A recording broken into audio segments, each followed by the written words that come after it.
প্রিয় ভাইরা, আমাদের অনেকের বদভ্যাস আছে, গরম বেশি হলে গরমের মা বাপ 14 গোষ্ঠীর নাম ধরে গালিগালাজ করি।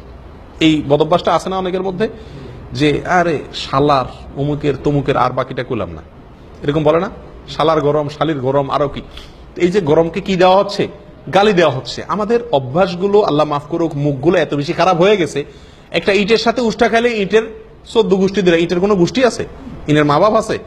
ইটের মা বাপ 14 গোষ্ঠী ধরে অমুকের বাচ্চা তমুকের বাচ্চা আমরা গালিগালাজ শুরু করে দিই। এই যে অযথা গালিগালাজ গুলো করি, এই সম্পর্কে আজকে একটা হাদিস আপনাদেরকে শুনতে চাই, অত্যন্ত গুরুত্বপূর্ণ, শিক্ষণীয় এবং আমাদেরকে কঠোরভাবে সাবধান এবং সতর্ক হওয়ার শিক্ষা দেয় হাদিসটা।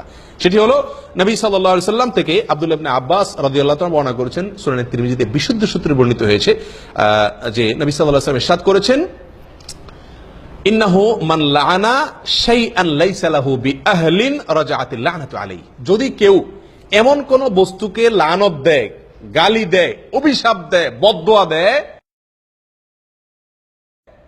যেই বস্তু আসলে গালি পড়ার মতো বস্তু না। একটা ইট গরম, গরমের গায়ে তো আর গালি পড়বে না।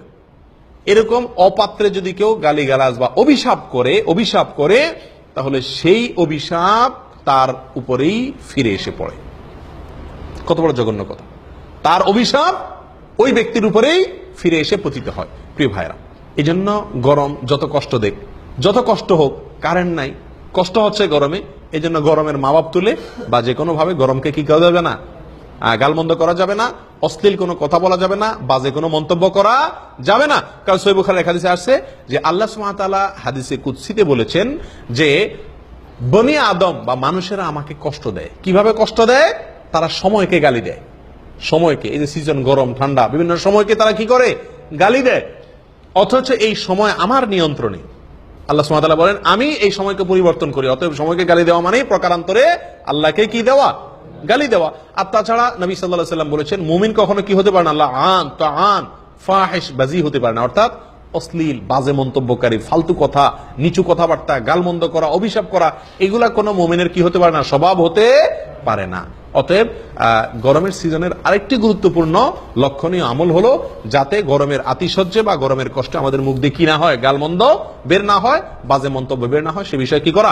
সাবধান হওয়া, সবর করা, জাহান্নামের কথা স্মরণ করে সবর এখতিয়ার করা দরকার।